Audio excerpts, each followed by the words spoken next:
चीरहरण करता दुशासन फिर भी कुछ ना बोलेगी, सभा भरी है ये गूंगों से मुख ये कैसे खोलेगी। और हे पंचाली तुझे भेड़िए नोच नोच कर खाएंगे, अपने खुद तू वस्त्र बचा अब कृष्ण नहीं आ पाएंगे। अपने खुद तू वस्त्र बचा मधुसूदन न आएंगे। तो आज मेरी बाहें फड़की हैं हो क्रोधित सिंहासन से, दो दो हाथ करूँगा मैं अब इस बहरे प्रशासन से। और कुर्सी इनकी डोलेगी अब शंखनाद ऐसा होगा, और लाखों लोग खड़े होंगे तो फिर मंजर कैसा होगा। तो हर उठी आवाज़ को खामोश तुम करते रहे, अब तुम्हारी ईंट का पत्थर जवाब आएगा। इंकलाब इंकलाब इंकलाब आएगा। नमस्कार, क्रांति मार्ग से मैं विमित कुमार। आज मैं जंतर मंतर दिल्ली पे हूँ। ऐसे में एक साथी है जो शायराना अंदाज में जनता से कुछ कहना चाहेंगे, सरकार से कुछ कहना चाहेंगे। आप क्या नाम है साथी आपका? जी, मेरा नाम मनोज चौहान है और मैं पलवल से यहाँ आया हूँ। और मैं अक्सर जहाँ भी जन आंदोलन होते हैं मैं वहाँ पहुँच जाता हूँ। जनता से जुड़े हुए मुद्दे, जनता के सरोकार के मुद्दे उठाना अक्सर मैं उठाता रहता हूँ।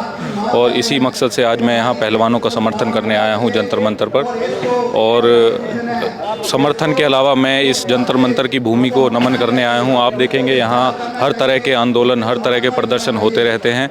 तो ये एक पूजनीय स्थल है। डॉक्टर राम मनोहर लोहिया जी कहते थे कि जब सड़कें सूनी हो जाएंगी तो संसद आवारा हो जाएगी। तो ये वही सड़क है जो हमेशा संसद को बांधे रखती है, संसद को जनता से जोड़े रखती है। जी, आप शायराना अंदाज में कुछ कहना चाहते हो तो? जी, मैं आपको अपनी लिखी कुछ लाइनें सुनाना चाहूँगा। और ये लाइनें एक्चुअली आक्रोश है, इंकलाब है। जो हमने सरकार को चुना था, अपना जनप्रतिनिधि बना के संसद में भेजा था। हमें उम्मीद थी कि जो हमारे जनप्रतिनिधि हैं, जिनको हमने संसद में भेजा था, वो हमारी आवाज़ उठाएंगे। किंतु उन्होंने सत्ता में आने के बाद कुर्सी को ज़्यादा महत्व दिया, जनता के मुद्दों से ध्यान भटका लिया। अभी भी वो अंधे और बहरे बनकर वहाँ बैठे हुए हैं। तो इसी के लिए मैंने लिखा है कि फिर जवानी का बवंडर फिर बहाव आएगा। हाँ, फिर सुनामी फिर बवंडर फिर बहाव आएगा। इंकलाब इंकलाब इंकलाब आएगा। अगर आप नहीं सुनेंगे तो इंकलाब आएगा। तो इंकलाब इंकलाब इंकलाब आएगा। और हर उठी आवाज़ को खामोश तुम करते रहे। जब भी आवाज़ें उठी आपने दबा दी वो। अगर आप आवाज़ें ना दबाते तो यहाँ इन्हें बैठने की ज़रूरत नहीं होती। तो हर उठी आवाज़ को खामोश तुम करते रहे, अब तुम्हारी ईंट का पत्थर जवाब आएगा। इंकलाब इंकलाब इंकलाब आएगा। और जोर जुल्म और जालिम है मुखौटे में मगर, जोर जुल्म और जालिम है मुखौटे में मगर, जिद हमारी भी है कि वो बेनकाब आएगा। इंकलाब इंकलाब इंकलाब आएगा। और झूठ पर काबिज हुआ वो तख्त भी इतरा रहा, झूठ पर काबिज हुआ वो तख्त भी इतरा रहा, चीर कर धरती का सीना सच बाहर आएगा। इंकलाब इंकलाब इंकलाब आएगा। जी, तो ये मेरी कुछ लाइनें थी। और आप अगर समय हमारे पास है तो मैं 2 लाइनें और सुनाना चाहूँगा। तो इसी का आगे बढ़ाते हुए मैं कहना चाहूँगा कि अभी जो देश में चल रहा है उसको लेकर कि ये लाइनें हैं, मैं कुछ लाइनें सुनाऊंगा। ये बहुत बड़ी मेरी पोइट्री थी। और जब मैं बचपन में कभी लाल किले की प्राचीर से प्रधानमंत्री जी को भाषण देते हुए सुनता था तो मुझे लगता था कि जनता की आवाज़ तो हो ही नहीं रही है कहीं भी। गरीब की, पीड़ित की, शोषित की, वंचित की, मजदूर, मजबूर, मजलूम की बात तो कहीं रखी नहीं जा रही है, किसान की बात नहीं रखी जा रही। ये क्या बातें वहाँ से हो रही हैं हमेशा? तो हमेशा वही होता रहा। हमने उम्मीद थी कि 10 वर्ष पहले हमने एक और सरकार पूर्ण बहुमत से यहाँ भेजी कि ये भी हमारी आवाज़ उठाएगी। इन्होंने भी हमारे मुद्दों से कोई सरोकार नहीं रखा, ये भी संवेदनहीन बने रहे। तो इसी के लिए है कि आज मेरी बाहें फड़की हैं हो क्रोधित सिंहासन से, दो दो हाथ करूँगा मैं अब इस बहरे प्रशासन से। तो आज मेरी बाहें फड़की हैं हो क्रोधित सिंहासन से, दो दो हाथ करूँगा मैं अब इस बहरे प्रशासन से। और कुर्सी इनकी डोलेगी अब शंखनाद ऐसा होगा, और लाखों लोग खड़े होंगे तो फिर मंजर कैसा होगा। जी, तो आप देख रहे हैं यहाँ हज़ारों सैकड़ों लोग आए हुए हैं। तो लाखों लोग खड़े होंगे तो फिर मंजर कैसा होगा। और इतना कोलाहल सुनकर तो शायद वो मुख खोलेगा, जाने मेरा लाल किला कब मेरी भाषा बोलेगा, जाने मेरा लाल किला कब मेरी भाषा बोलेगा। और मैंने ही बैठाया था आप लोगों के माध्यम से। आप मीडिया के लोग लोकतंत्र का चौथा स्तंभ माने जाते हो।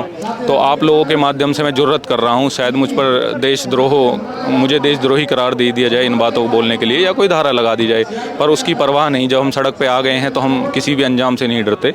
तो मैं बोलने की जुर्रत कर रहा हूँ कि मैंने ही बैठाया था संसद में जिन गद्दारों को, याद मेरी फिर भी ना आई उन बुज़दिल मक्कारों को। संसद की गरिमा को मैंने खंडित होते देखा है, जनादेश को मैंने खूनी आंसू रोते देखा है। आज सिंहासन झुलसेगा इन शब्दों के अंगारों से, लोकतंत्र का लहू बह रहा सियासत की तलवारों से। और कब घायल होती भारत माँ की बनकर आशा बोलेगा, जाने मेरा लाल किला कब मेरी भाषा बोलेगा। तो मैंने अभी यहाँ जो हमारी बेटियाँ बैठी हैं, हर एक घर में अभी शोषण हो रहा है, अत्याचार हो रहा है, लेकिन सिंहासन अभी भी चुप है, मौन है। तो उसके लिए मैंने लिखा है कि हर रोज़ यहाँ की गलियों में भारत को मरते देखा है, मैंने गिद्धों को लाशों पर क्रंदन करते देखा है। नगरी ये अंधेरी चौपट राज दिखाई देता है, हर ओर नोचता यहाँ चिड़ी को बाज दिखाई देता है, यहाँ नोचता हुआ चिड़ी को बाज दिखाई देता है। और हर एक गली में आज यहाँ पर दुशासन कोई डोल रहा, हर एक गली में आज यहाँ पर दुशासन कोई डोल रहा। सभा मौन है वो वर्षों से वस्त्र यहाँ पर खोल रहा, और पहले भी गुजरी अग्नि से अब भी उसमें जलती है। तो ये ब्रजभूषण शरण सिंह जी के लिए लाइनें हैं ख़ास तौर पर कि हर एक गली में आज यहाँ पर दुशासन कोई डोल रहा, सभा मौन है वो वर्षों से वस्त्र यहाँ पर खोल रहा, पहले भी गुजरी अग्नि से अब भी उसमें जलती है। अरे मन के विकलांगों बतला दो कहाँ वासना पलती है, मन के विकलांगों बतला दो कहाँ वासना पलती है। और नेत्रहीन सिंहासन तुम यूँ मौन नहीं रह सकते हो, वहाँ तो तुम नेत्रहीन बन गए थे, यहाँ नहीं बन सकते हो, क्योंकि हम आपको बार बार आवाज़ उठाते रहेंगे, हम आपको जगाते रहेंगे। आप सोए हुए हो, हमारा काम है आपको जगाना, इसीलिए हम सड़क पर बैठे हैं। तो पहले भी गुजरी अग्नि से अब भी उसमें जलती है, मन के विकलांगों बतला दो कहाँ वासना पलती है। और नेत्रहीन सिंहासन तुम यूँ मौन नहीं रह सकते हो, बेटी के अपमानों को तुम यूँ कैसे सह सकते हो। और ठंडा लहू वजीरों का ना जाने किस दिन खोलेगा, जाने मेरा लाल किला कब मेरी भाषा बोलेगा। तो अंतिम 4 लाइनें हैं कि इसमें मैंने निचोड़ दिया है कि क्या अभी देश की स्थिति है, देश में अभी अगर हम नहीं जगे तो शायद बड़ी देर हो जाएगी। तो उसी पे लिखा है कि जाने कब ये वोट की खातिर जहर उगलना छोड़ेंगे, जाने कब तक अपने हक को इनके पीछे दौड़ेंगे, जाने कब ये वोट की खातिर जहर उगलना छोड़ेंगे, जाने कब तक अपने हक को इनके पीछे दौड़ेंगे, जाने कब तक मेरा भारत यूं ही भूखा सोएगा, देश मेरा ये कब तक अपनी असमत यूं ही खोएगा, जाने किस दिन मेरा तिरंगा लहराएगा शान से, जाने कब तक लोग डिगेंगे यारों यहाँ ईमान से। हम और आप सभी भ्रष्ट हैं, अगर देखा जाए तो हम ही लोग जब सत्ता में पहुंचते हैं तो भ्रष्ट हो जाते हैं। वो परिवर्तित करना है, हम अपना हृदय जगाना है। पता नहीं जब सत्ता में चले जाते हैं मन नहीं कचोटता हमारा, हम यहाँ बड़ी बड़ी बातें करते हैं, जब हम सत्ता में पहुँचते हैं तो हम कुर्सी से प्यार करते हैं और भ्रष्ट हो जाते हैं। तो ये लिखा है कि जाने कब तक मेरा भारत यूं ही भूखा सोएगा, देश मेरा ये कब तक अपनी असमत यूं ही खोएगा, जाने किस दिन मेरा तिरंगा लहराएगा शान से, जाने कब तक लोग डिगेंगे यारों यहाँ ईमान से, जाने कब कानून यहाँ का अपनी पट्टी खोलेगा, जाने कब इंसाफ तुलाए पाप तख्त के तोलेगा, जाने मेरा लाल किला कब मेरी भाषा बोलेगा, जाने मेरा लाल किला कब मेरी भाषा बोलेगा। साथी ने बहुत क्रांतिकारी ऐसी कविता कही है, मेरे रोंगटे खड़े हो चुके हैं। साथ ही मैं आपसे एक गुजारिश करना चाहूँगा कि अभी जो आपने कृष्ण वाली जो यहाँ पे कविता दोहराई थी, तो आप फिर से दोहरा सकते हैं क्या? जी ज़रूर। तो वो जो कविता मैंने कही थी वो अगर आप देखें तो पहले ये कौरवों के समय पे हमारे साथ एक दुर्घटना कह सकते हैं, हमारा दुर्भाग्य था जो हम क्षत्रिय समाज ने या सभ्य समाज ने वो एक बार होने दिया था।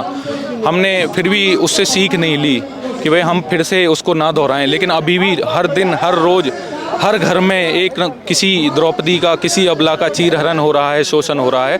तो उसी पर मैंने लिखा था कि चीरहरण करता दुशासन फिर भी कुछ ना बोलेगी, चीरहरण करता दुशासन फिर भी कुछ ना बोलेगी, सभा भरी है ये गूंगों से मुख ये कैसे खोलेगी, हे पांचाली तुझे भेड़िए नोच नोच कर खाएंगे।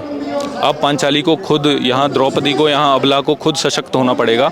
तो ये उसी के लिए है कि उनको एक संदेश देना चाह रहा हूँ कि चीरहरण करता दुशासन फिर भी कुछ ना बोलेगी, सभा भरी है ये गूंगों से मुख ये कैसे खोलेगी, और हे पांचाली तुझे भेड़िए नोच नोच कर खाएंगे, अपने खुद तू वस्त्र बचा अब कृष्ण नहीं आ पाएंगे, अपने खुद तू वस्त्र बचा मधुसूदन ना आएंगे। और शायद छाती चीर दुष्ट की रक्त नहीं ला पाएगा, शायद छाती चीर दुष्ट की रक्त नहीं ला पाएगा, संभव है रणवीर भीम अब कौरव ही कहलाएगा, और शायद अब ना ले पाएगा बदला उन अपमानों का, अर्जुन का गांडीव नहीं प्यासा होगा अब प्राणों का। शायद अब ना ले पाएगा बदला उन अपमानों का। अर्जुन का गांडीव नहीं प्यासा होगा अब प्राणों का। और धर्मराज भी अब कलयुग में कब तक धर्म बचाएगा। धर्म या राज भी अब कलयुग में कब तक धर्म बचाएगा। और फिर से किसी रोज़ अबला पर चौसर खेला जाएगा। फिर से किसी रोज़ अबला पर चौसर खेला जाएगा। और अंधा सिंहासन अब किंचित जानबूझकर अंधा है। पहले तो अंधा था ही, अब जानबूझकर नेत्रहीन हो गया है कि अंधा सिंहासन अब किंचित जानबूझकर अंधा है। नग्न हो रही नारी पर ना लेश मात्र शर्मिंदा है। और तेरी रक्षा करने वाले अपने रण तक सीमित हैं। तेरी पीड़ा हरने वाले मन ही मन में पीड़ित हैं। तो ये संदेश है कि तेरी रक्षा करने वाले अपने रण तक सीमित हैं। तेरी पीड़ा हरने वाले मन ही मन में पीड़ित हैं। वस्तु तुझे समझकर तेरी बोली पुनः लगाएंगे। और अपने खुद तू वस्त्र बचा अब कृष्ण नहीं आ पाएंगे। अपने खुद तू वस्त्र बचा अब मधुसूदन न आएंगे। तो ये संदेश मैं देना चाह रहा था कि भाई महिलाओं को खुद सशक्त होना पड़ेगा और खुद अपनी रक्षा करनी पड़ेगी। और किसी राज्यसभा से, किसी तख्त से, किसी ताज से कोई उम्मीद ना रखें। कोई तुम्हें बचाना ही नहीं आएगा। तो खुद सशक्त बनो, अपनी रक्षा खुद करो। अब तुम अबला नहीं हो रही हो, अब तुम्हें हम दया की दृष्टि से नहीं देख सकते। तुम अगर देखो तो अभी अगर हम बात करें यहाँ वर्तमान काल में महिलाएं क्या नहीं कर रही हैं। वो युद्ध क्षेत्र में हैं, वो विमान उड़ा रही हैं, वो घर चला रही हैं, वो बाहर का देखभाल कर रही हैं, वो राजनीति में हैं, वो तख्त पर हैं, वो मुख्यमंत्री रही हैं, वो प्रधानमंत्री रही हैं। तो इससे बड़ी प्रेरणा महिलाओं के लिए कुछ नहीं हो सकती है। उन्हें खुद सशक्त होना पड़ेगा, उच्चतम पदों पर जाना पड़ेगा, उन्हें ही देश चलाना है। तभी वो खुद अपने लिए नीतियाँ बनाएंगी, तभी उनकी नीतियाँ अच्छी हो सकती हैं। अगर मैं महिलाओं के लिए नीतियाँ बनाऊँगा तो कभी भी मैं उनके साथ शायद न्याय ना कर पाऊँ।